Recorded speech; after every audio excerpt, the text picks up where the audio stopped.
preeminencia de nuestro Señor Jesucristo, también estamos hablando de la preeminencia de Dios, porque son una misma cosa.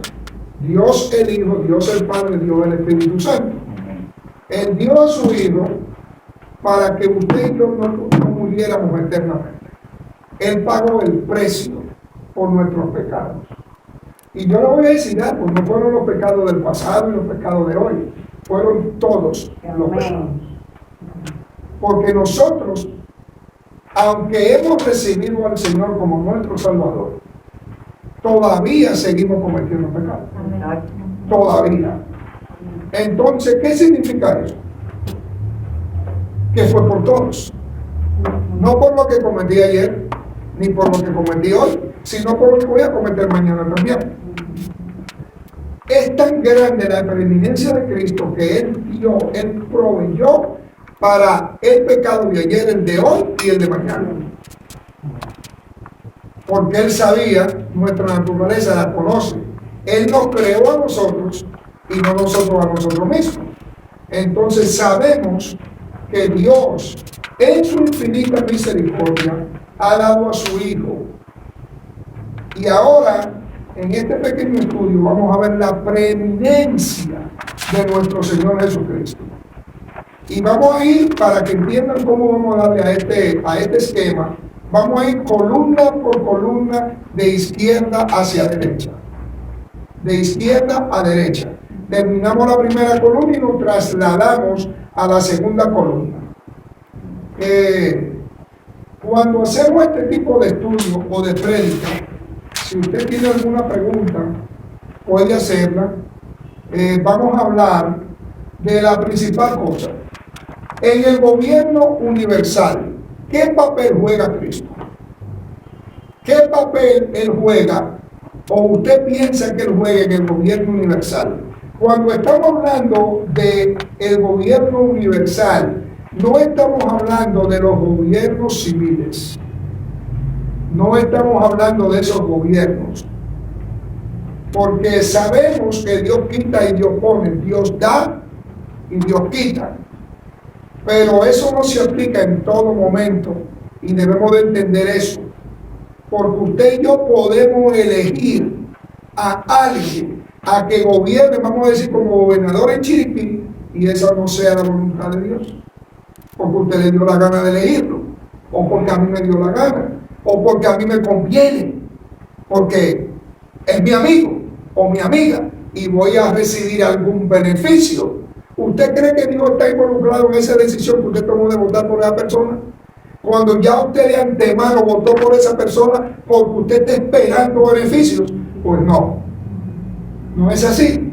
Pero en el gobierno universal de Dios, el gobierno universal en el que Cristo se ha movido desde antes de la fundación del mundo, hermanos. No dice la palabra que Él estaba en la creación junto con el Padre y creó con el Padre todas las cosas. Eso lo vamos a ver ahorita. Dice, la imagen visible de Dios. Se recuerda que le dijimos la semana pasada que me gustó tanto esos versos que estábamos estudiando, que de esos versos y de los 3 primeros capítulos de Colosenses íbamos a sacar este estudio. Y eso fue lo que se hizo.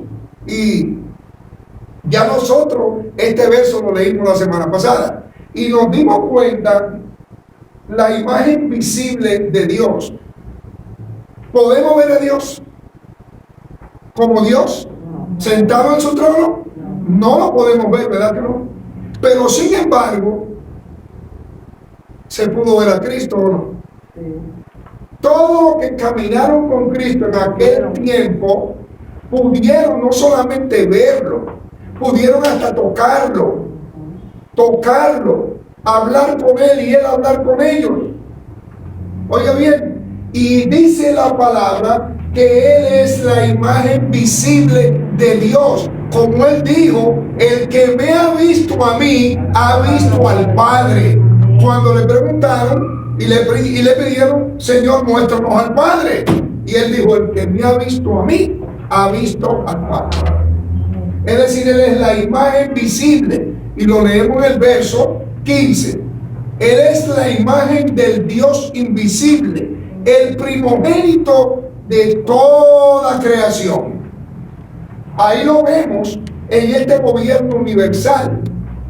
Él siendo la imagen de alguien que no podemos ver, pero que esa gente tuvo el privilegio en ese tiempo de ver a Cristo, de caminar con Cristo, de tocar a Cristo, de apretujarlo, oiga, hasta de abrazarlo, porque el apóstol Juan vivía pegado de él, todo el tiempo encima de él, y por eso dicen, lo llaman a él el discípulo amado. ¿Sería que él amaba más a Juan que a los demás? No, nosotros sabemos la naturaleza de Dios, la conocemos. Eso no es real, que amara más a uno que a otro. Él nos amó y nos sigue amando a todos por igual. Entonces vemos eso. En el verso 16, el agente de la creación. Hablamos de que él estaba en la creación. Y vamos al verso 16 y ¿qué leemos allí?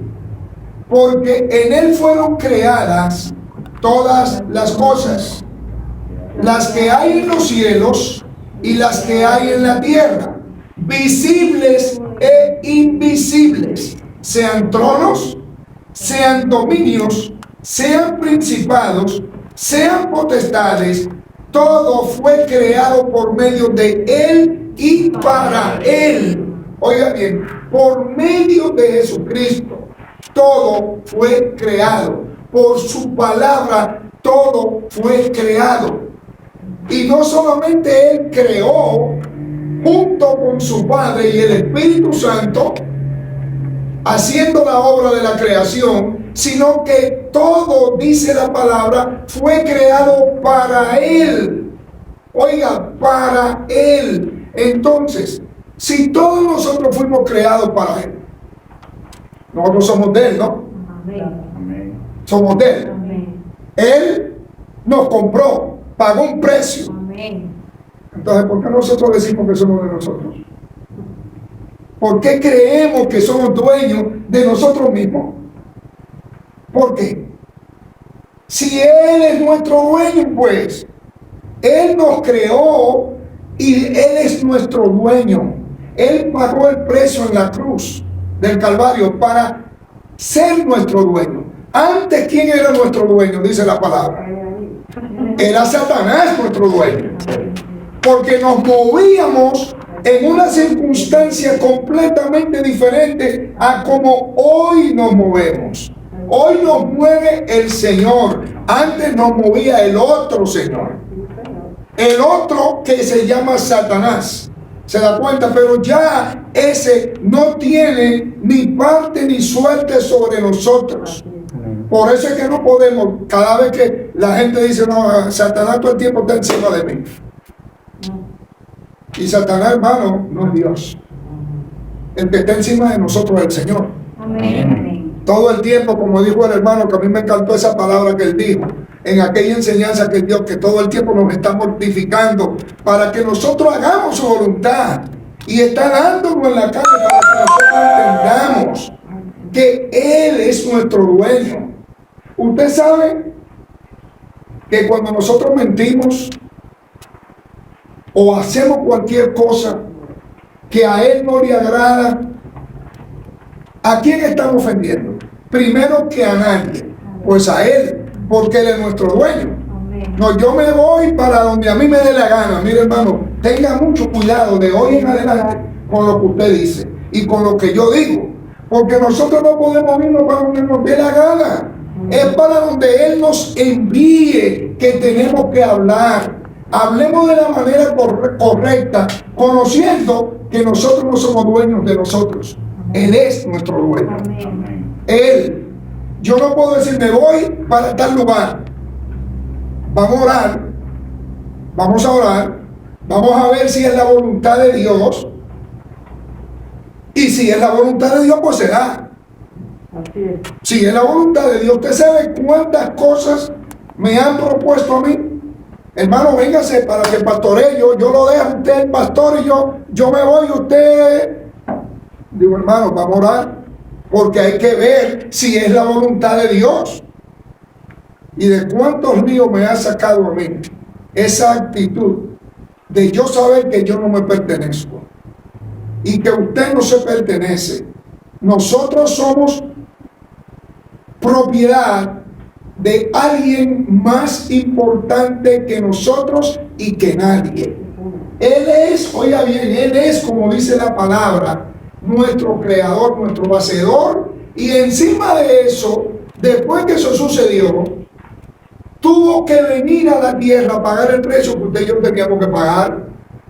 Es decir, somos del doble, doblemente, doble propiedad. Usted ha visto como cuando cogen una vaca que le pertenecía a Dani y yo la compro y esa vaca ahora va a pasar a mi posesión. ¿Qué yo tengo que hacerle para eliminar el nombre de él? ¿Cómo se llama eso? Un sello que hay que hacerlo con candela. Y usted lo coge y le pega ese sello en la piel a ese animal. Pues déjeme decirle que no fue tan duro lo que el Señor hizo con nosotros. Él no tuvo que ponerle ese sello y esa cosa tan fea así, que nos quemara la piel. Pero le digo algo, el Espíritu Santo está dentro de nosotros quemándonos cada vez que nosotros vamos a hacer algo que no le agrada a nuestro dueño. Porque no le agrada a nuestro dueño. Debemos de pensar muy bien cuando yo voy a hablar con la hermana Rosa Elba y le digo, hermana Rosa Elba, y yo tengo que pensar muy bien lo que le voy a decir a la hermana, porque la palabra de Dios dice que no debemos de mentirnos los unos a los otros, que debemos de cuidarnos los unos a los otros. ¿Por qué? Porque tanto soy yo propiedad del Señor como lo es ella. Somos propiedad del Señor los dos. Somos todos propiedad del Señor. Él es nuestro único dueño, que se sepa. Nuestro único dueño. Sí, hermano Héctor, que si usted creía que porque se casó con el hermano Loren usted es dueño de ella, pues mire, hermano, usted se equivocó. Y viceversa. No, porque yo soy tu dueño. Usted tiene que cocinarme todos los días y lavarme y fregarme y hacer todo, hermano. El dueño de Lorena se llama Cristo. Amén. Y el dueño suyo se llama Cristo. Es decir, que tienen que andar caminando así de la mano los dos juntitos, porque son dueños de la misma persona. Exactamente. Así andamos. ¿Ve? Y así andan Paola y el hermano Dani, y así anda cada uno que tiene su pareja. Gloria a Dios por eso, ¿verdad? Amén. Y cuidado que usted no se salga de ahí, porque se mete en problemas con nuestro dueño. No se salga del corral para afuera, porque queda para afuera. Entonces, el agente de la creación, en él todo fue creado. Entonces ahora vamos al tercer punto, el sostenedor. ¿Quién cree usted que lo sostiene a usted? Su negocio, hermano Héctor. Jesús de Nazaret. Exactamente. Yo le decía a mi esposa cuando trabajaba allá afuera que ella no dependía, ni yo tampoco, del sueldo que le pagaba el jefe, ni de la jubilación que a mí me daban. No, nosotros dependemos de Dios. Amén. Y yo le decía a ella, mira mami, con lo poco que a mí me dan, nosotros vamos a sobrevivir a donde vamos a ir a vivir, donde Dios nos va a llevar, y te garantizo que vamos a vivir en abundancia. Amén. Y ella no lo creía al principio y no quería jubilarse, pero al final dijo, se acabó, y Dios puso todas las cosas en su lugar y dice, vámonos. Y a los 60 años y piquito arrancamos. Y no nos faltó nada, al contrario, nos sobraba más aquí que allá. ¿Por qué? Porque comprendimos que nuestro proveedor, nuestro sostenedor es el Altísimo. No el jefe de él, el sostenedor de ellos dos. No, el sostenedor de ellos dos se llama Dios, el Padre, que ha provisto todos los días la salud, el empleo, poquito o mucho, y ahí van caminando. Y Él suple de acuerdo a nuestras necesidades. Si usted y yo leemos el verso 17, vamos a ir a él, dice, y Él es antes de todas las cosas, y todas las cosas en Él subsisten. ¿Qué significa esto? Que en Él subsistan todas las cosas, porque Él sostiene todo unido.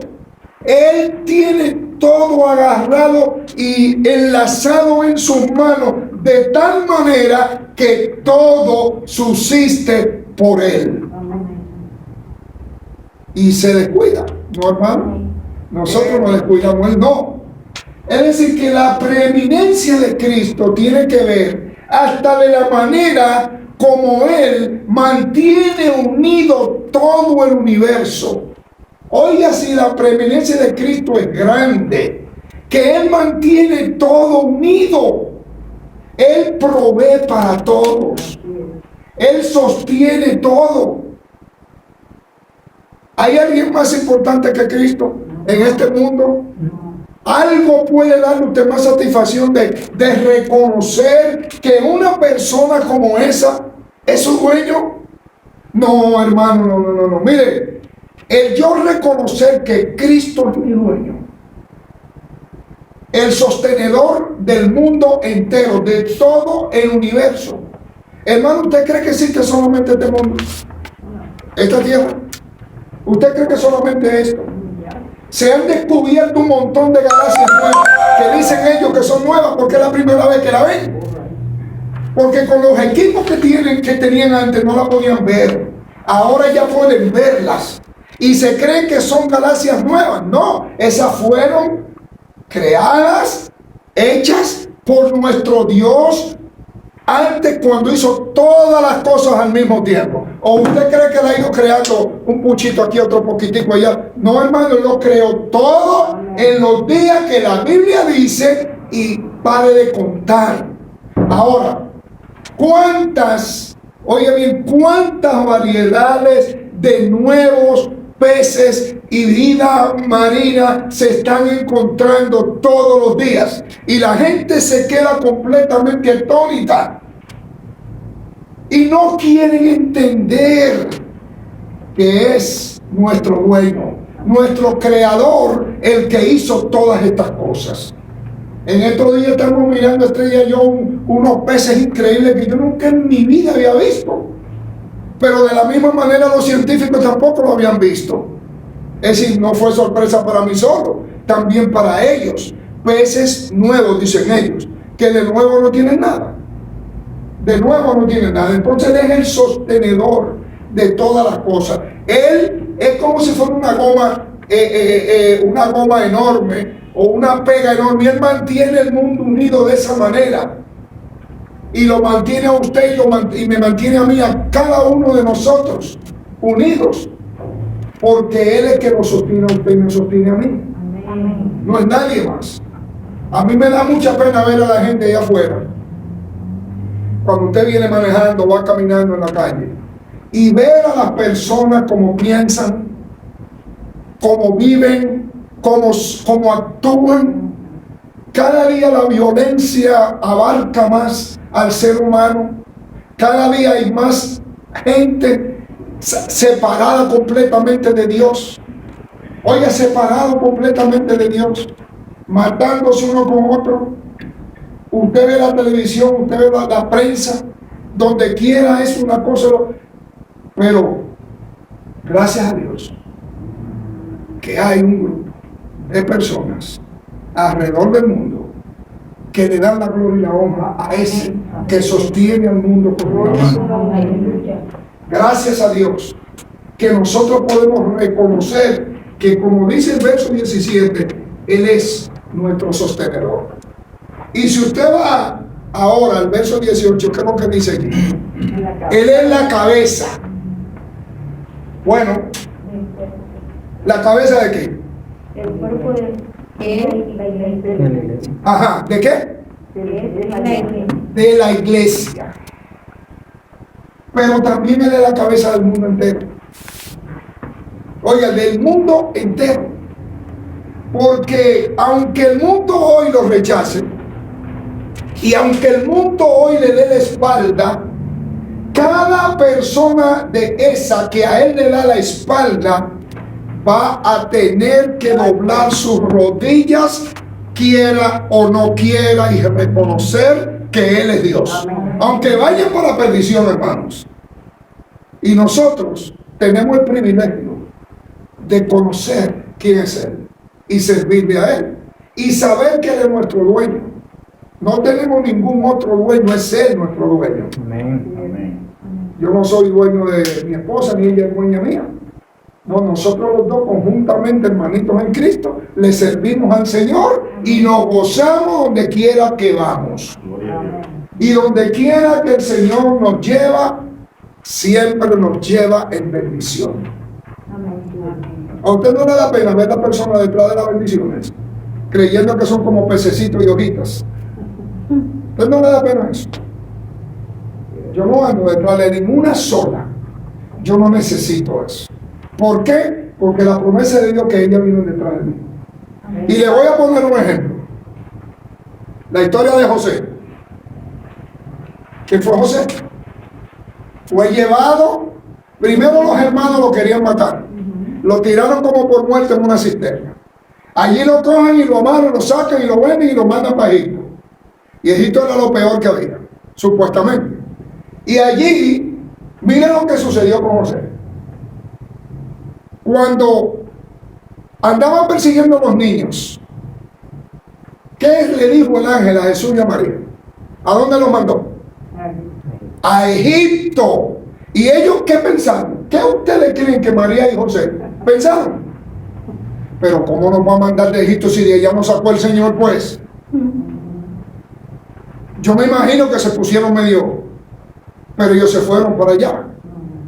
Y en Egipto, oiga bien, ellos estuvieron mejor que los que estaban allí en Jerusalén. Y cuando ya pasó el peligro, entonces el mismo ángel le dijo, mira, ya es hora que se vayan. Qué bueno es poderse llevar de la voz de Dios, ¿verdad? Amén. Qué bueno es eso, ¿no? Que usted y yo nos podamos dejar llevar de la voz de Dios. Y no movernos cuando nosotros nos dé la gana, sino cuando Él quiere. Cuando Él quiere. Movernos cuando Él quiere. Hacer las cosas cuando Él quiere. ¿No fue eso lo que el hermano enseñó? Que Él es que pone tanto el querer como el hacer por su buena voluntad. Entonces no la pongamos nosotros por nuestra buena voluntad. Esperemos que Él la ponga. Pero seamos diligentes cuando Él lo hace. Él le dice, muévase. Hermana, muévase. Él le dice, siéntese, hermana, siéntese. Porque Él es el que ordena nuestras vidas. Él es el que está encargado. Él es el sostenedor, no se olvide. Él está encargado de dirigir la vida suya y mi vida también. Eso es lo que Él hace. Y la preeminencia de Él sobrepasa todo nuestro entendimiento. Nosotros no podemos captar de ninguna manera la preeminencia de Jesucristo. El control absoluto que Él tiene sobre este mundo. Nada se mueve sin que Él lo sepa. Hay cosas que se mueven y usted cree, no lo sabe. ¿Cómo no lo va a saber si es de Dios? Yo puedo engañar a mi esposa y hacer una cosa ahí donde yo vivo por detrás de ella. Pero los ojos de quién vienen detrás de mí. Entonces, hermanos, usted se da cuenta, debemos de entender eso, que el Señor tiene control de todas las cosas. Amén. La iglesia, el 1:18. Y Él es la cabeza del cuerpo, que es la iglesia. El que es el principio, oiga bien, el principio, el primogénito de entre los muertos, para que en todo tenga, y ahí viene la palabra preeminencia. De ese verso sale el título de esto, la preeminencia de Cristo. Él tiene la preeminencia en todo. Y muchos de nosotros a veces quieren tener la preeminencia. Muchos de nosotros queremos llamar muchas veces la atención. Pero Dios no quiere que nosotros hagamos esto. Dios quiere que le demos el lugar al Señor en todo momento. La palabra a mí me manda a no creerme mayor que la hermana Linda, ni que el hermano Daniel. La semana pasada estudiábamos, predicábamos que debemos imitarlo a él en su humildad, en su mansedumbre. Y lo primero es que cuando alguien me hace algo, ya yo quiero meterle una... ¿me entiendes? Ya yo no quiero... No. ¿Cómo fue que dijo? Es así, hermano. Entonces, vamos a ver ahora la preeminencia de Cristo en la reconciliación. En la reconciliación. Y hay dos versos ahí que vamos a leer, que es el 19 y el 20. Reconciliados en Cristo. Dice la palabra, reconciliados. Por cuanto agradó al Padre que en él habitase toda la plenitud. Oiga bien, le agradó a su papá que en él habitase la plenitud de todo. En él. Pero usted sabía una cosa, que ese mismo Padre que le agradó que su Hijo Jesucristo fuera la plenitud de todo, como decía el hermano cuando estábamos cantando y alabando a Dios aquí. Cuando usted en medio de sus problemas, de sus enfermedades y sus tribulaciones, usted levanta sus brazos y usted adora a Dios, Él se goza también y le place, y ahí viene lo que tiene que venir. Yo no le estoy diciendo que Él lo va a sanar inmediatamente, como muchos dicen. Mami, ¿te recuerdas del triple ataque? Hoy estaba mirando un predicador que decía que él entró a una campaña evangelística y allí ocurrió un triple ataque. Es decir, salvación, liberación y sanidad. Triple ataque. Bueno, analizamos el triple ataque y nos dimos cuenta que todo eso pasa desde la primera faceta. Y no hay tal cosa después. La primera faceta alcanza todo eso y se terminó. Se terminó. Entonces, ¿qué sucede? Agrada al Padre. Dice que y por medio de él reconciliar consigo todas las cosas. Oiga bien, Cristo va a reconciliar consigo mismo todas las cosas. Entonces yo no entiendo por qué hay tanta polémica entre los hermanos y hermanas, entre los pastores, entre los líderes, uno queriendo ser igual que el otro, o el otro queriendo ser mejor que el otro, cuando el Señor Jesucristo está reconciliando en Él todas las cosas. Más bien debemos de gozarnos cuando Dios, a través de su Espíritu Santo, usa más a un hermano que a usted. ¿Por qué usted, en vez de estar tratando de ser como esa persona, no investiga y no analiza el por qué usa más a ese hermano que a usted? ¿Cuál es el secreto? ¿Qué está pasando en esa vida? ¿Qué es lo que está sucediendo? ¿Nos llamó Dios a competir en este asunto? No, hermano, porque le digo algo, de la misma manera que nosotros somos su propiedad, también todos los dones son propiedad de ellos. Porque los tres dan dones: del Padre, del Hijo y también del Espíritu Santo. Recuérdense que ya lo estudiamos. Entonces, si un don no es mío, oiga cómo se llama don. No es mío, ¿por qué yo me tengo que gloriar en él? ¿Por qué yo me tengo que creer superior a otro que no tiene ese don? Cuando viene a ver el hermano, esto tiene un don más importante que el que Dios me ha dado a mí. ¿Es así? Porque ellos son los que lo reparten cuando ellos quieren y a quien ellos quieren. Oiga bien, es así como las cosas funcionan en el Señor. Entonces, Él es el que reconcilia consigo todas las cosas. Así las que están en la tierra como las que están en los cielos, haciendo la paz mediante la sangre de su cruz. Y oiga bien, está reconciliando las cosas que están en la tierra y las que están en los cielos. Y usted se preguntará, yo no sé si usted está entendiendo este verso, Usted se preguntará, pero ¿qué tiene Cristo que reconciliar en el cielo? En el cielo todo no está cool and dandy. En el cielo no se mueve todo lo que es de Dios. Pues miren, no, hermano. En el cielo también se mueve, de acuerdo a la palabra de Dios, en las regiones celestes se mueven los demonios, se mueven los espíritus inmundos y también se mueve Satanás. ¿Y será que lo va a reconciliar para salvación? No, hermano, no lo va a reconciliar para salvación. No, lo está reconciliando para que se estén quietos, para que en el momento determinado ellos puedan llegar al lugar que les fue preparado. ¿Usted cree que ellos no pueden atacar a usted y a mí cuando ellos les da la gana? No, hermano. Entienda, usted es propiedad de Cristo. Amén. De Cristo, yo soy propiedad de Cristo. Yo no sé cómo es que hay hermanos y hermanas que viven siendo atacados por el enemigo, porque ya tienen hasta miedo de decirle Satanás. ¿Ve? El enemigo. Satanás se llama. Satanás. ¿Él puede atacar a usted cuando a él le dé la gana? No, hermano. Déjeme decirle que lo que primero lo ataca a usted es su propio cuerpo. El apóstol Pablo enseñó que por mi propia concupiscencia yo peco. Y Satanás no está ni cerca de por ahí. Óigalo bien. Si mi lucha principal es contra mí mismo, no contra Satanás.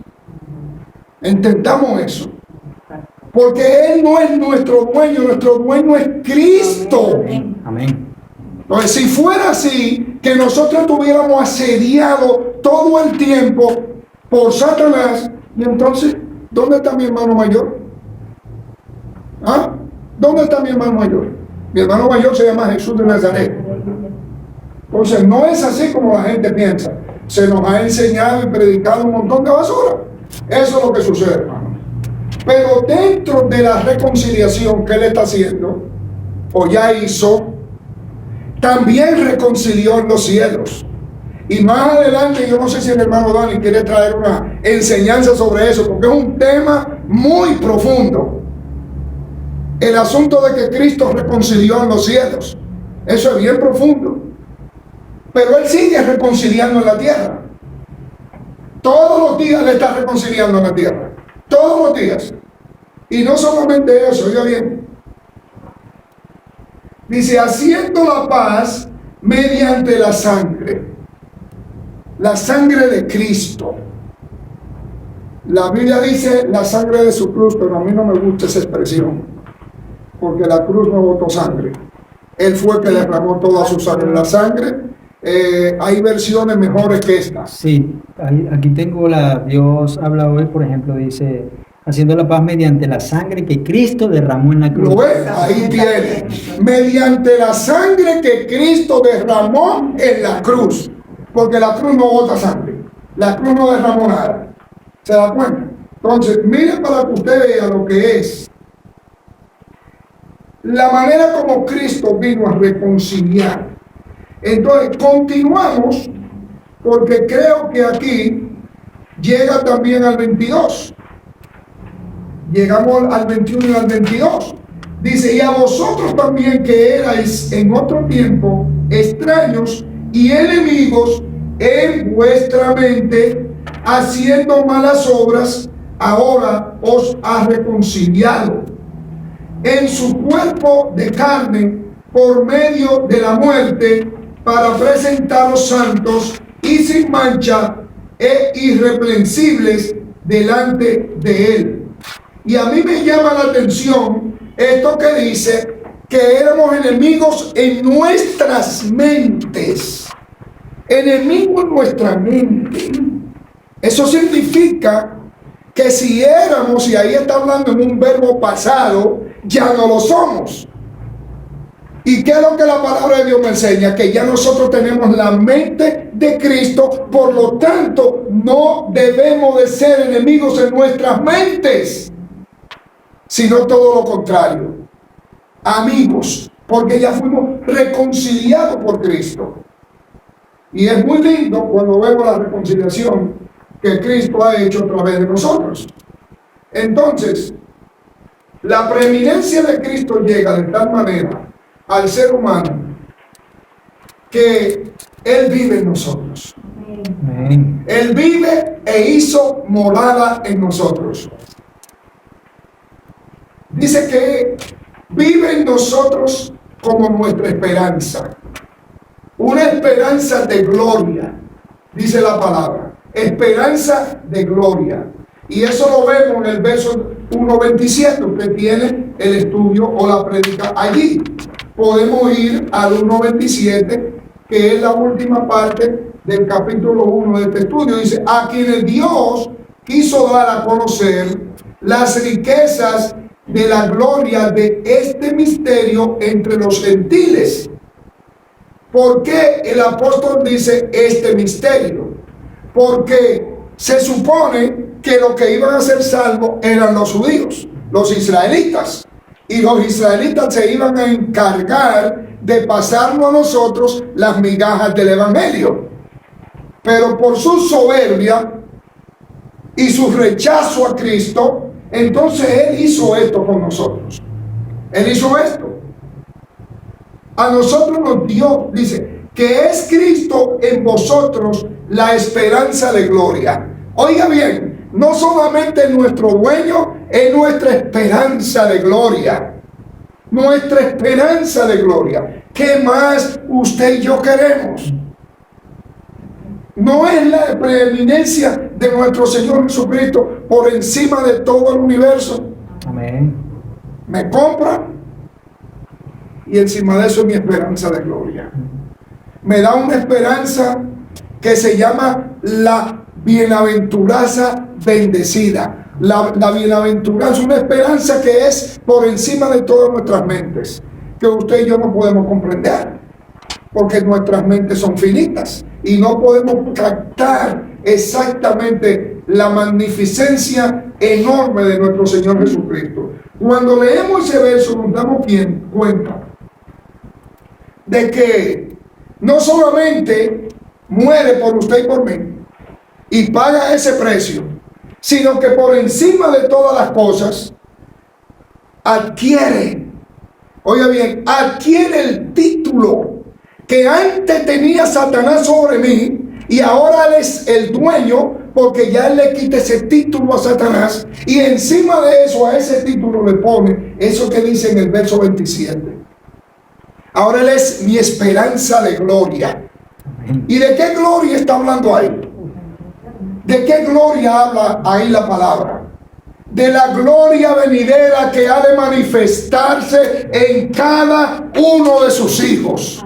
Porque vamos a ser liberados por fin de este cuerpo que nos ata en este mundo y vamos a ser transformados completamente por Él. Es decir, es algo extraordinario lo que el Señor está haciendo. Es algo extraordinario. Y ahora vamos a pasar a la tercera columna donde dice, en sabiduría y conocimiento. Y eso está en el capítulo 2. Usted tiene allí. Capítulo 2 y hay dos versos, el 2 y el 3.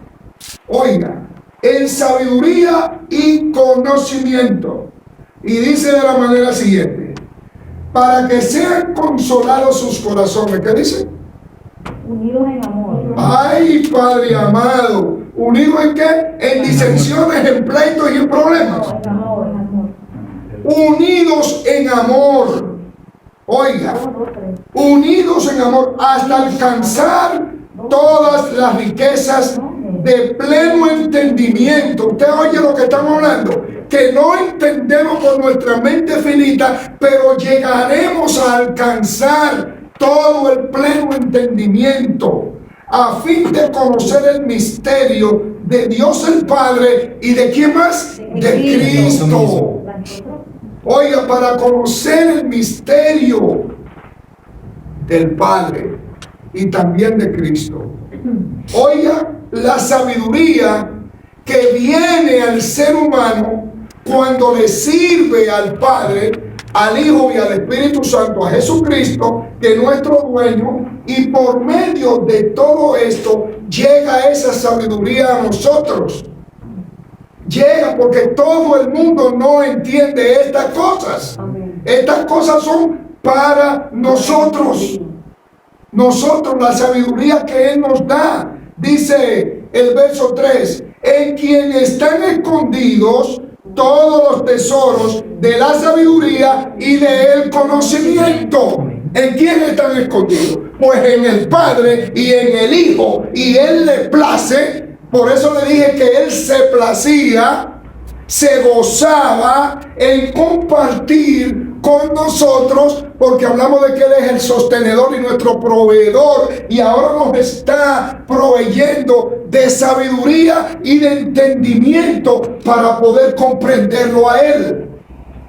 Porque si no comprendemos a nuestro mejor amigo, yo no puedo andar con mi amigo Héctor caminando sin conocerlo a él y aprender qué le gusta, qué no le gusta, de qué se agrada, de qué se desagrada. Eso es lo que hace Dios con esta sabiduría y este entendimiento. ¿Qué le agrada a Dios de mí? Pero yo tengo que pensar a través de esa misma sabiduría, ¿qué le agrada a Dios que yo haga? ¿O qué no le agrada a Dios que yo estoy haciendo? Necesito cambiar. Necesito abandonar eso que estoy haciendo. Porque Él es mi dueño. Yo no me pertenezco. Él es mi dueño. Entonces, cuando vemos todas estas cosas dignas que Él hace, y oiga lo que dice el apóstol, este verso lo vamos a agregar, el 4. Y esto lo digo para que nadie os engañe con palabras persuasivas. Para que nadie os engañe con palabras persuasivas. ¿Por qué él escribe esto a los colosenses? Porque allí estaban los gnósticos, los judaizantes y estaban también los brujos. La brujería pululaba en Colosas. Óigalo bien. Y todo esto él le está advirtiendo a ellos para que no nos dejemos engañar. Hoy estamos en peor condición de lo que Colosas estaba. Y por eso usted ve que muchos se dejan engañar. Muchos nos dejamos engañar de cosas que no tienen sentido, que no tienen base bíblica. No la tienen. Por eso es que hay que hacer esto. El Señor ya nos dio esta sabiduría a nosotros. Debemos de cada día indagar más en su presencia. Cada día acercarnos más a Él. Mientras más nos acercamos a Él, más sabios seremos. Y más humilde y manso también seremos. Yo no quiero cargar yugo. Pero Jesús, ¿qué es lo que dice? ¿Qué dice Jesús sobre eso? Que tenemos que aprender a cargarlo. ¿Verdad, hermano Dani? Amén. Que tenemos que aprender a cargarlo. Y lo dice, que nos fijemos en Él. Que Él es manso y humilde. Que Él es manso y humilde, dice. Ligera, dice, fácil es mi yugo y ligera es mi carga. ¿Usted sabe lo que es un yugo? Un yugo es un artefacto que le ponían a los bueyes. Un buey acá y otro buey acá. Y entonces le ponían ese yugo y esos dos bueyes, aunque uno fuera más fuerte que el otro, no podía alar más que el otro porque eso lo detenía. Eso indica que tenemos que caminar hombro con hombro. Tenemos que cegar la tierra hombro con hombro. Tenemos que predicar la palabra hombro con hombro. Tenemos que cargar las cargas hombro con hombro. Porque ligero es su yugo. Digo, fácil es su yugo y ligera es su carga. ¿Se da cuenta? Ese yugo a mí me enseña que tiene que haber unidad. Unidad en el pueblo de Dios. Tiene que haber unidad, porque si me ponen ese yugo a mí, se lo ponen a Héctor. Bueno, pues yo le llevo bastantes años a Héctor. Eso significa que Héctor va a jalar más duro que yo. Pero ¿qué sucede? Que cuando le ponen ese yugo, pues él tiene que andar conmigo ahí como yo voy. ¿Usted se da cuenta? ¿Ah? Y es así, porque cuando ellos iban con el yugo, a veces uno iba así, ellos no iban parejitos, a veces uno iba así, el otro lo llevaba ahí. Pero ahí van. Ahí van, sí, con el yugo ahí. Entonces, ¿por qué el yugo los obliga a caminar juntos? a estar juntos.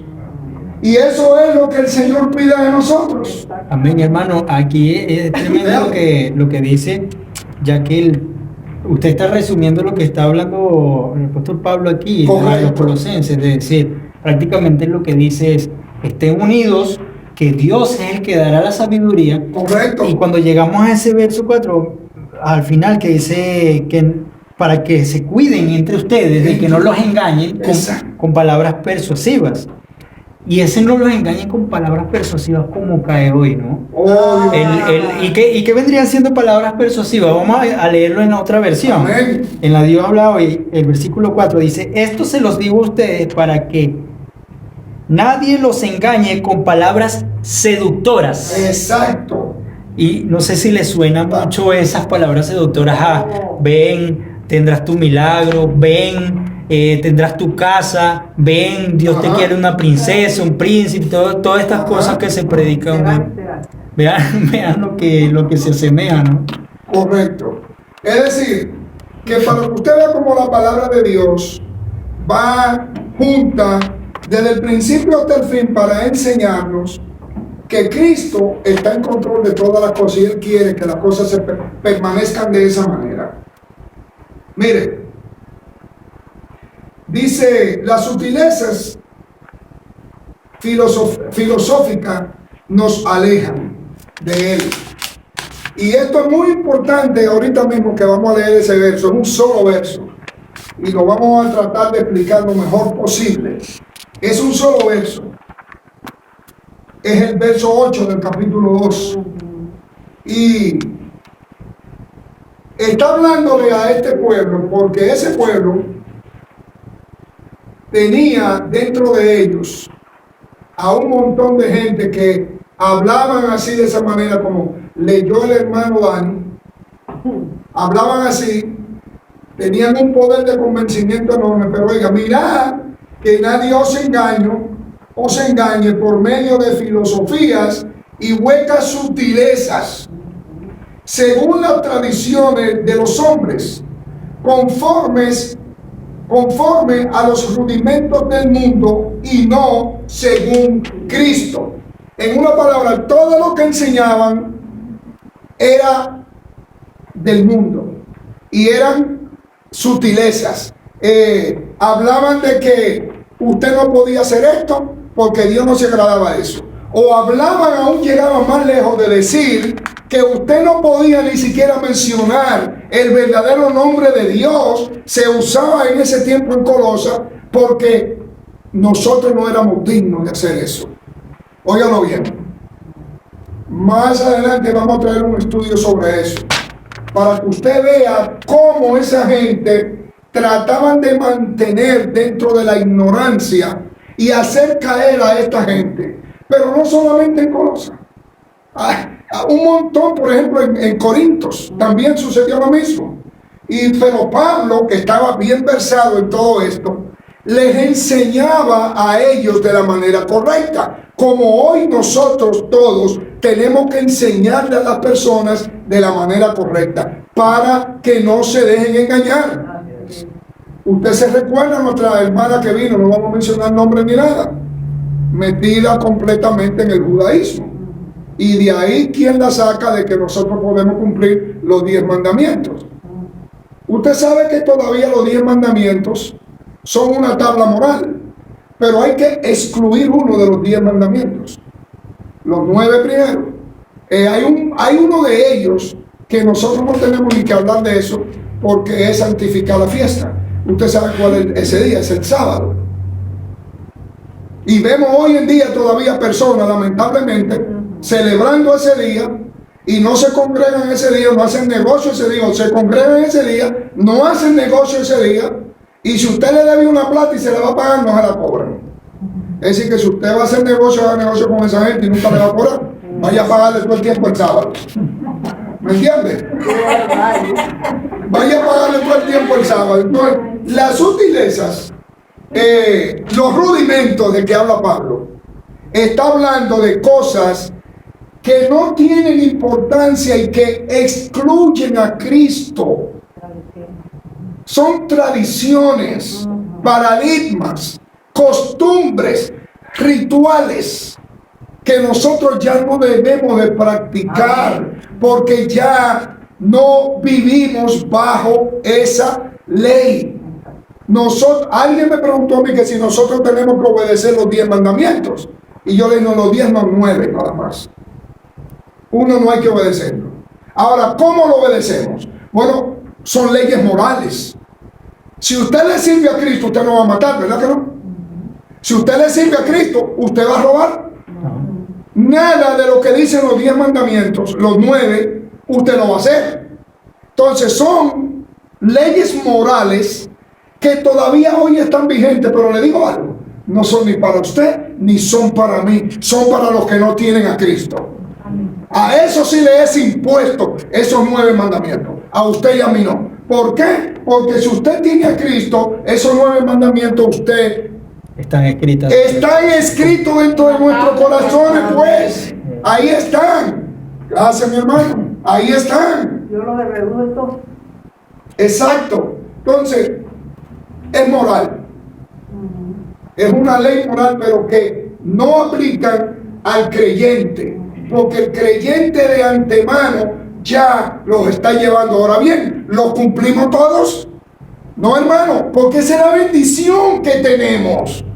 De que ya, aunque usted falle en uno, ya usted no es condenado. Usted sabe lo que dice la ley cuando Dios la dio. Que el que violare alguno de esos mandamientos fuera matado instantáneamente. Pero ahora tenemos a Cristo. Ahora usted lo viola y usted viene y pide perdón. Y ya se acabó. Usted se arrepiente y no es castigado por eso. Y yo le voy a poner un ejemplo ahorita mismo. ¿Hacen estos hermanos que guardan el sábado lo que dice la ley? ¿Ellos lo guardan? No. De ninguna manera. Le voy a decir por qué. En primer lugar, están violando la ley de la distancia. Ahí le están violando ya. Dice que tiene que ser distancia de legua de camino. Una legua. ¿Y qué es una legua, pues? Unos metricos, como dijo el costarricense. Allí al doblar en unos metricos. ¿Y cuánta gente no se traslada de aquí de David hasta Boquerón o a Macano o a donde sea en su carro para ir al templo? Ya están violando la ley. Más le vale mejor que se queden en su casa. Pero usted y yo no necesitamos hacer eso, porque usted y yo fuimos librados de eso. Entonces, cuando leímos ese verso 8, nos dimos cuenta que él, como dijo el hermano Dani, el verso 9 dice, porque él habita corporalmente toda la plenitud de la deidad. En él habita corporalmente, óigalo bien, para los que dicen que Cristo no es Dios, para los que hablan que Cristo no es Dios, yo le tengo esa mala noticia, de que en él habita toda la deidad de Dios en su cuerpo. Entonces, ¿cómo podemos decir que él no era Dios? Que él no, como hay muchas sectas que lo predican todavía hasta el día de hoy. Y ahí la palabra habla clarito. Clarito habla. Entonces, trasladémonos a la cuarta parte. En la devoción íntima, vamos a ver la preeminencia de Cristo en la devoción íntima. Y seguimos en el capítulo 2 todavía. Vamos a leer el 11 y el 13. 11 hasta el 13. Dice de la manera siguiente. Oye bien. En él también fuisteis circuncidados con circuncisión no hecha de mano. ¿Qué quiso decir el apóstol Pablo ahí? Recuérdese que cuando un niño israelita nacía, al 8º día por la ley era necesario que su prepucio fuera cortado, sea por un cirujano o por quien fuera, porque esa era la ley. A Cristo se lo hicieron. Él tenía que pasar por ahí. ¿Se da cuenta? Pero aquí el apóstol dice que fuimos circuncidados, oiga bien, no por manos, no fuimos circuncidados de la manera como la ley manda, sino todo lo contrario. Óigalo, todo lo contrario. No hecha a mano. En una palabra, la circuncisión que sucedió en nosotros fue una circuncisión divina y no circuncidó nuestra parte varonil, sino nuestro corazón. Nuestros corazones fueron circuncidados por Dios. Eso fue lo que fue circuncidado. Nuestros corazones. Y de ahí en adelante, oiga bien, de ahí en adelante, dice: al echar de vosotros el cuerpo pecaminoso carnal, en una palabra, lo cogió y lo quitó y lo echó fuera, y ya ese cuerpo no es nuestro cuerpo. Ahora es un cuerpo diferente, un cuerpo santificado por medio del Espíritu Santo. Ya no cargamos ese cuerpo. Y dice de la manera siguiente, dice: en la circuncisión de Cristo. Oiga bien, esta no es la circuncisión bajo la ley, esta es la circuncisión de Cristo. Para que entendamos que esta circuncisión ha sido mucho más importante que la que se hacía en la carne, por manos de hombres, porque tampoco lo podía hacer ninguna mujer. Tenía que ser un hombre que lo hiciera. Esa era la ley. Entonces, todavía hay hospitales en Estados Unidos que todos los niños que nacen le hacen la circuncisión. Son hospitales israelitas judíos en Nueva York, por ejemplo, en Mount Sinai, el monte Sinaí. Allí usted lleva a su hijo, y si usted no le dice: mira, no me lo circuncides, ahí mismo le van cortando lo hacen, y lo han demandado varias veces por eso. Óigalo bien. Entonces, seguimos leyendo. Dice de la manera siguiente: sepultado con él en el bautismo, en el cual fuisteis también resucitados con él, mediante la fe en el poder de Dios que le levantó de los muertos. ¿Usted se da cuenta? Mediante la fe en el poder de Dios. Fuimos bautizados, sumergidos en el agua, ahí fuimos metidos dentro del sepulcro, levantados, y ahí vinimos y resucitamos con Cristo. Es decir, es algo tremendo poder ver la preeminencia de Cristo en todo esto.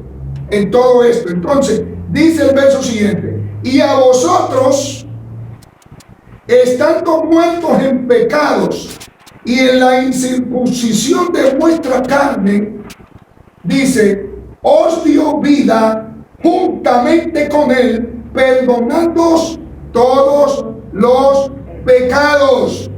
Usted se da cuenta que vivimos con él y vivimos para él. Y no dice que nos perdonó algunos pecados. Todos. Habla de todos. Entonces, ¿por qué nos sentimos? Yo no le estoy diciendo a usted que peque deliberadamente con esto que voy a decir, pero muchos de nosotros dejamos de congregarnos cuando nosotros caemos. Y yo le pregunto una cosa: ¿qué es más fácil? ¿Dejar de congregarse o tirarse de rodillas ahí mismo en el lugar donde usted está y pedir perdón? ¿Qué es más fácil? Tirarse de rodillas, pues, usted solito allí con su Dios.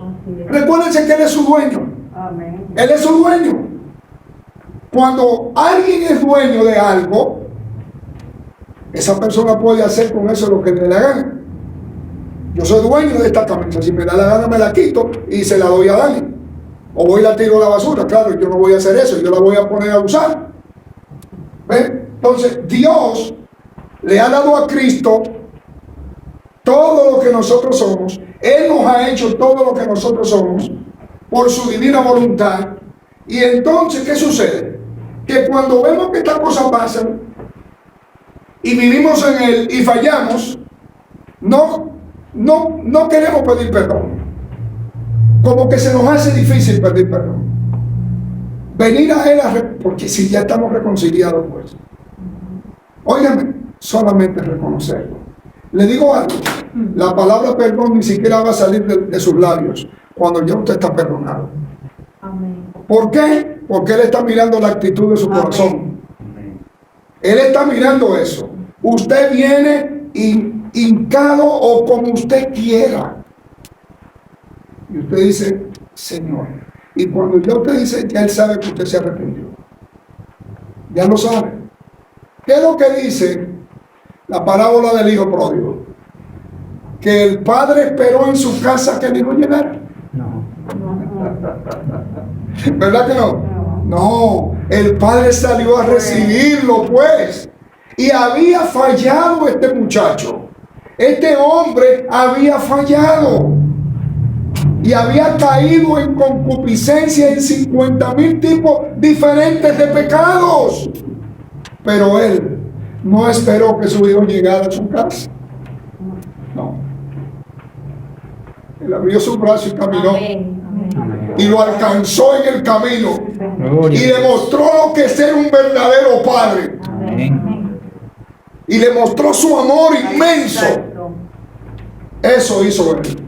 ¿Y por qué entonces nosotros tenemos que hacer diferente? No, no debemos de hacer diferente. Al contrario, este asunto no es por castigar. El Señor no nos castiga porque fallemos. Créalo.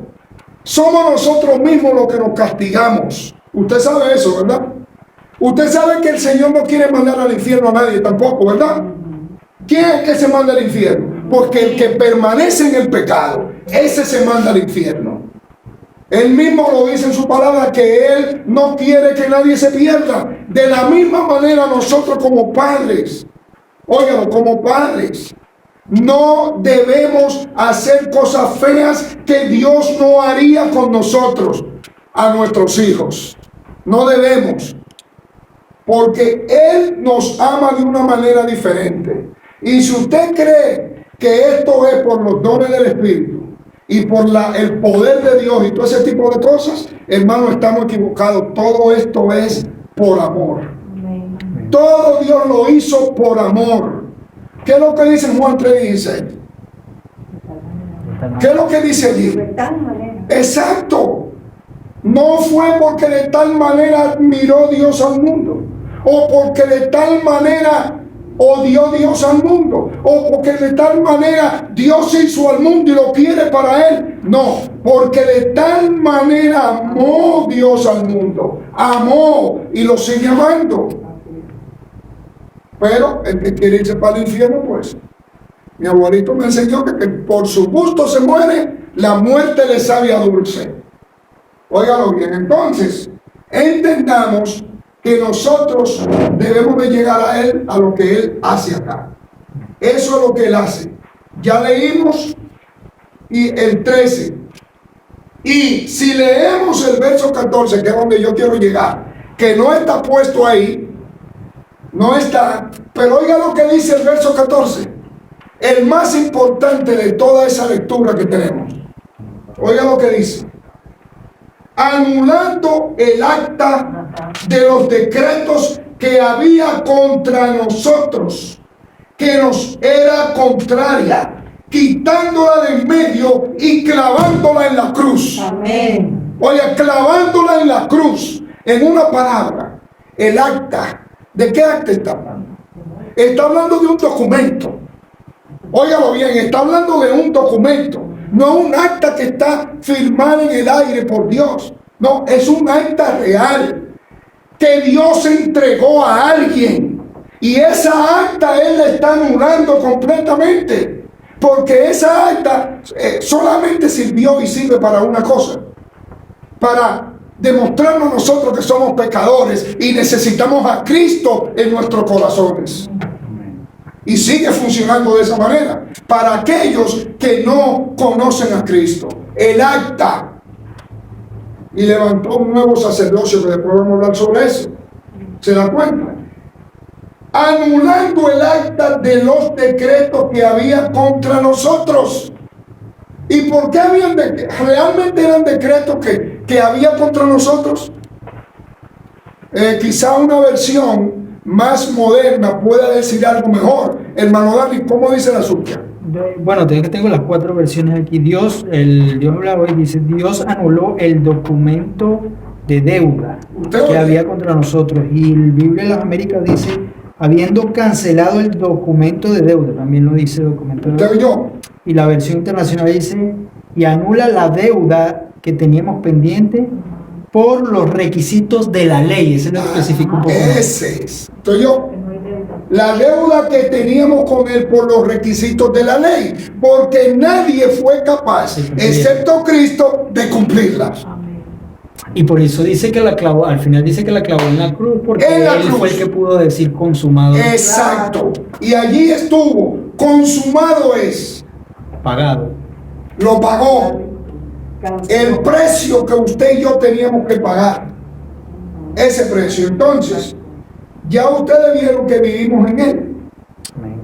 Ahora dice, ni el legalismo ni el ritualismo son necesarios.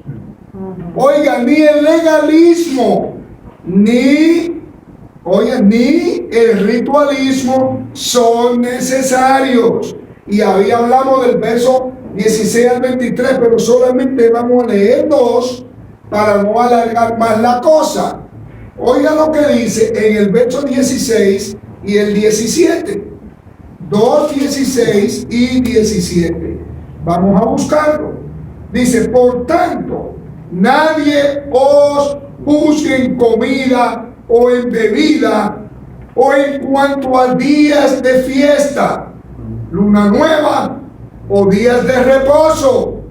Está hablando claro, ¿verdad? La palabra. Está clarita, ¿verdad? Clarísimo. Que nadie a mí me force lo que está diciendo ahí, a que yo tengo que guardar X días. Nadie puede forzarme a hacer eso. Y nadie puede juzgarme si lo hago o no lo hago. ¿Se da usted cuenta? Eso es lo que está diciendo. Todo lo cual es sombra de lo que ha de venir, pero el cuerpo es de Cristo. Amén. ¿Usted oyó? Clarito. Que nadie a nosotros nos juzgue por no congregarnos sábado. Claro, nosotros nos congregamos aquí sábado, porque tenemos que hacerlo ese día. Exacto. Es una necesidad que tenemos. No porque guardamos el sábado y santificamos la fiesta del sábado, porque eso no nos corresponde a nosotros. Acá no sé si dice, por lo tanto nadie busca en comida o en bebida o en parte del día de fiesta o de nueva luna o de sábado. Exacto. Lo mismo. Usted sabe que los mormones prohíben a sus súbditos tomar té y café. Obligado. Y dicen que el que no hace eso no está en buena comunión dentro de la congregación. Oiga bien, si no participa de nada. De nada. Y yo me tomo el café que a mí me da la gana. Estaba frío. Me tomo el té que a mí me da la gana. Ya quería- Porque el día que a mí me da la gana. Y el asunto de que nos dio la gana de cambiar el sábado por el domingo. Eso también es pura mentira. Como dicen muchos y enseñan mucho, no fue así que sucedió. Sencillamente ninguna iglesia, oiga bien, ni ningún concilio cambió ese día. No. Y tampoco Cristo vino a cambiarlo. Ahora bien, si Él hubiera querido que se hubiera guardado el sábado, Él hubiera resucitado el día sábado. Y no fue así. Él resucitó domingo. Y por eso, la mayoría de los cristianos en el mundo se congregan más el domingo que el sábado. Y los primeros cristianos en la Biblia, en Hechos, habla de que se congregaban el primer día de la semana. Primer día de la semana. Entonces, si es el primer día de la semana, es el domingo. ¿Y qué día está supuesta la ofrenda a recogerse? En aquellos tiempos, enseñó el apóstol Pablo, el primer día de la semana. Exacto. Domingo. ¿Se da cuenta? Pero parecemos gatos amarrados en la mayoría de las iglesias pidiendo todos los días. Pidiendo todos los días. Hermano, hay algo que quiero resaltar de ese texto. Dele. Posteriormente podremos, cuando nos dé Dios la oportunidad, Sí. de hacer un estudio de lo que significa tipo y sombra en concreto. Correcto. Porque hay mucho engaño hoy en día en esto, y este texto lo aclara al final. Todo esto era tipo y sombra de lo que había de venir. Exacto. Ese tipo y sombra, hablamos de la circuncisión, hablamos de lo del sábado, hablamos de tantas cosas, y cuando la Biblia habla de tipo y sombra de lo que había de venir, era algo que asemejaba a la iglesia o a Cristo en el Nuevo Testamento. Correcto. Que no era que nosotros teníamos que ya hacer eso, porque ya Cristo lo cumplió, como hablamos. Pero, por ejemplo, la circuncisión es tipo y sombra. Ahora nosotros estamos circuncidados, la iglesia, el pueblo judío tenía que circuncidarse, ahora la iglesia estamos circuncidados en Cristo. Ellos adoraban estas fiestas y todo, y aquí mismo lo dice. Todas estas cosas son malas porque eso todo era tipo y sombra de lo que había de venir y lo que ya está en Cristo. Como enseñó el apóstol Pablo, ahora veo como por un espejo. Exactamente. Como por un espejo. Y en esos tiempos los espejos eran bastante malos. No es la imagen que hoy No vemos. sé. A veces los espejos nos ponen hasta más bonitos de lo que somos. A las mujeres, ¿no? Entonces, vamos a ir. El 16, leímos el 16 y el 17. Usted se dio cuenta ya que usted no puede ser juzgado, no debe ser juzgado por lo que usted coma. Porque estamos hablando del sábado, de la fiesta, pero vamos a hablar de lo que comemos.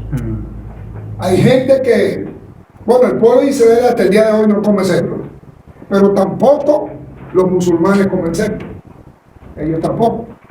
Ellos ni siquiera lo venden en sus negocios, el cerdo, por nada de la vida.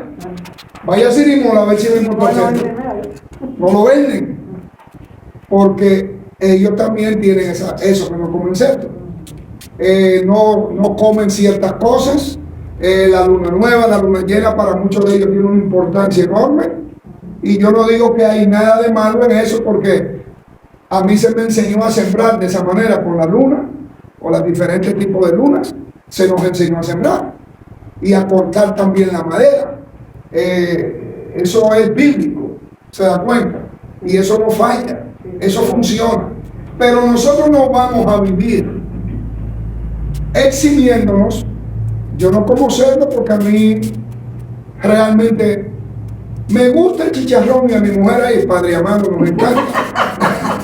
Pero nos cuidamos porque nosotros sabemos lo que eso conlleva. Y ya bastante enfermos estamos sin comerlo, aunque de vez en cuando, quizás una vez al año lo comemos, ¿verdad? Pero realmente no con mucha frecuencia. Lo mismo que la carne roja, nosotros casi no comemos nunca carne roja. Pero no es porque estamos metidos dentro de una secta religiosa que no es por nuestra salud. Eso es todo. Exactamente. Es por eso. No porque estemos cuidándonos porque somos de X religión o X secta religiosa. Entonces, vamos ahora a la quinta columna, y ahí son solamente 2 tópicos, y con eso vamos a terminar. O sea, hermano, tiene resaltado el 18. Yo tengo el 18, pero no quiero hablar de ese verso. ¿Usted quiere hablar de él? No, simplemente que ahorita lo repasé y wow, dije, Ese verso es complicado. tremendo. Ese Pasa que es complicado tal vez en la Reina Valera, cuando vemos la otra versión y que se nos amplía el panorama. No, y yo Claro, tengo el comentario bíblico bueno. que me habló del verso, y no hay seguridad de la interpretación del verso, por eso yo no lo incluí. Sí, porque no hay seguridad de la interpretación. Cuando no hay seguridad de una interpretación de un verso, hay 3 diferentes posiciones en ese verso, 3 diferentes ideas.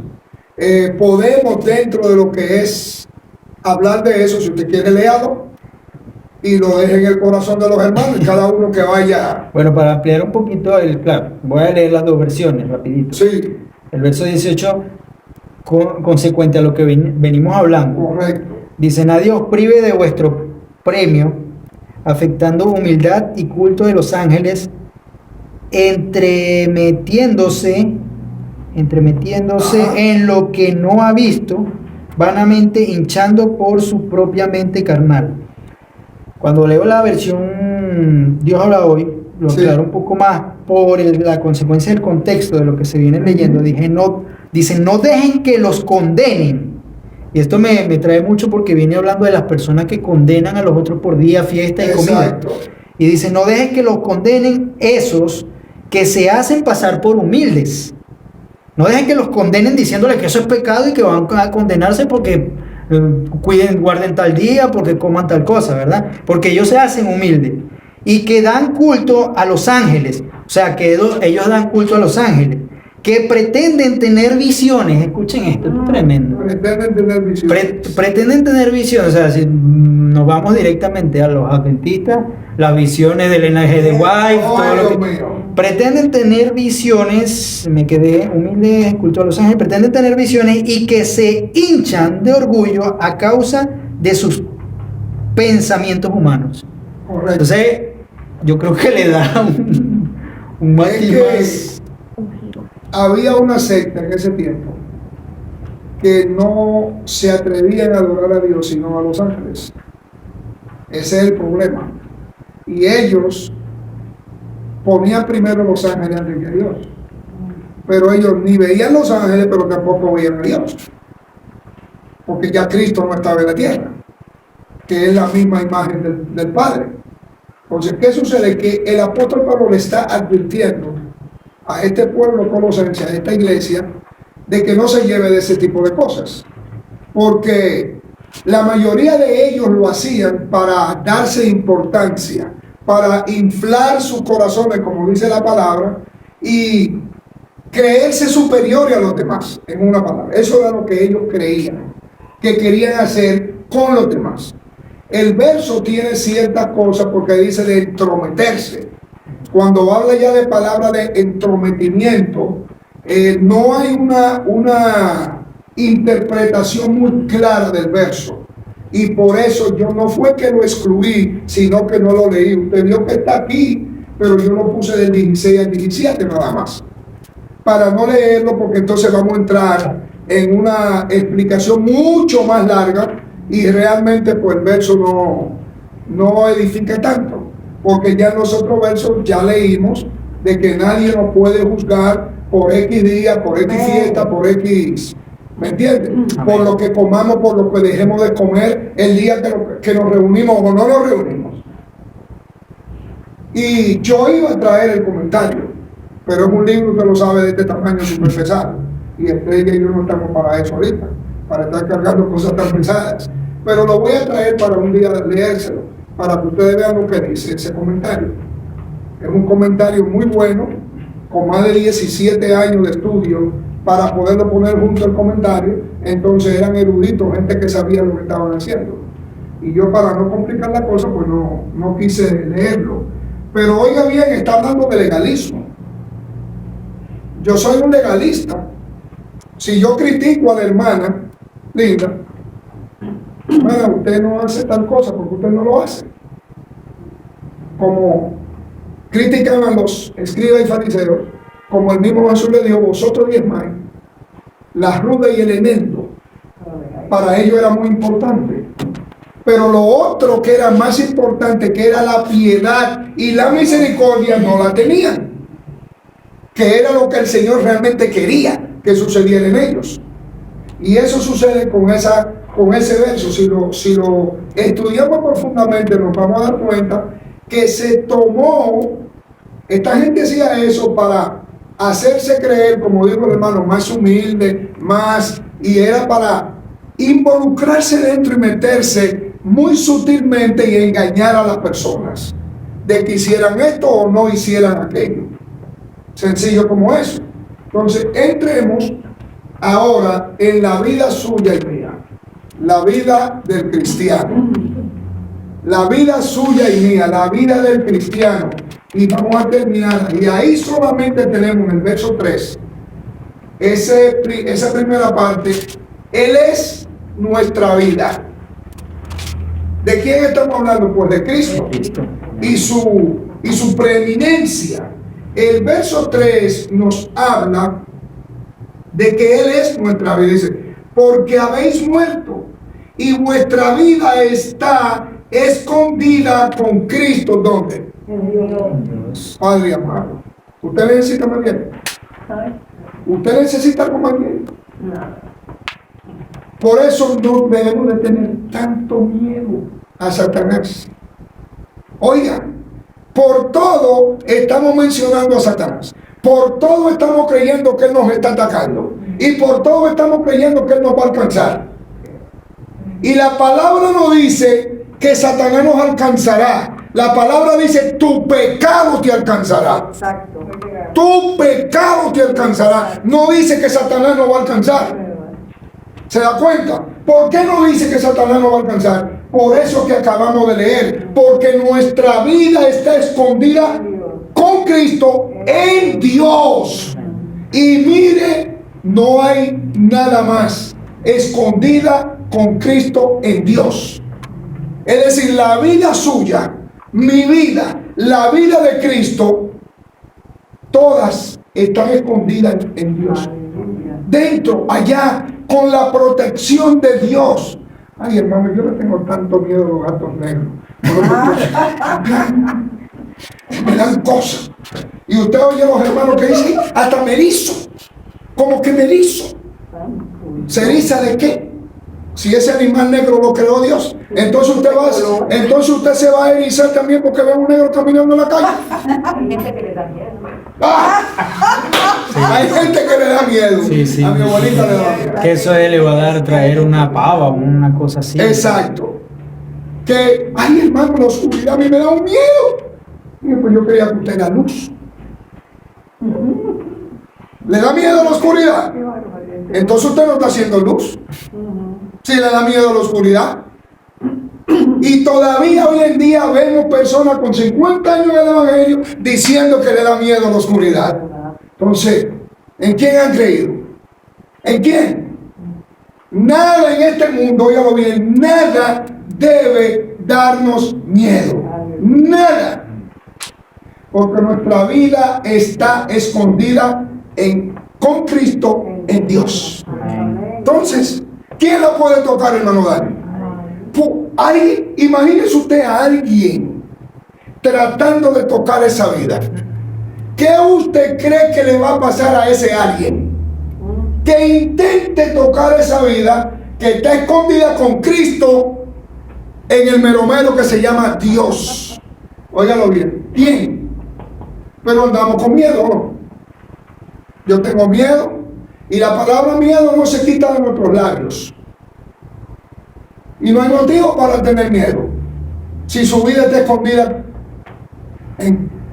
¿qué es lo que dice la palabra? ¿La estamos entendiendo? Está escondida. ¿Y qué es estar escondido? Guardada. Dilo otra vez. Guardada. Exacto. Está guardada. Nuestra vida está guardada con Cristo en Dios. Entonces, ¿quién puede tocarla? Hermana linda, nadie la puede tocar. Amén. Nadie. Óigalo. Hermana Rosalba, nadie la puede tocar. Jamás me tocará. Exacto. Ahora, para que usted vea, todavía hay gente que tiene miedo. Gente que le tiene miedo a la oscuridad. Y si ven un perro, le tienen miedo. Claro, hay que cuidarse. Uno no puede ser, vamos a andar como si fuéramos ignorantes. Si una carretera dice 60 kilómetros por hora, usted no va a ir a 120. Porque no solamente está exponiendo su vida y la de los otros, sino que también está rompiendo las leyes de la tierra. Entonces, Dios nos ha dado sabiduría. Si usted ve un precipicio ahí, no, yo me voy a tirar porque Dios me va a hacer crecer alitas. No. Las cosas tienen que ser como son, ¿verdad? Y si su vida está escondida en Cristo, con Cristo en Dios, ¿quién la puede tocar? Nadie. Ahora me viene el ejemplo del asunto de acumular los tesoros en la tierra y acumularlos en el cielo. El que lo acumula en la tierra tiene 2 millones de manos que se están metiendo en esa plata. 2 millones de manos están contando esa plata. Y entonces vienen y me dan a mí un 2% y ellos la prestan al 12%. Oiga bien, y le estamos acumulando porque necesitamos cierta seguridad. ¿Y qué más seguridad que saber que nuestra vida está escondida con Cristo en Dios? Amén. ¿Qué más seguridad que esa? No hay más seguridad que esa. Eso es en la vida suya y en la vida mía, con la preeminencia de Cristo. Ahora vamos, podemos vivir en santidad y bendecir a otros. Y ahí terminamos. Y vamos a leer del 5 al 14. Esa es la porción más larga bíblica que tenemos que leer hoy.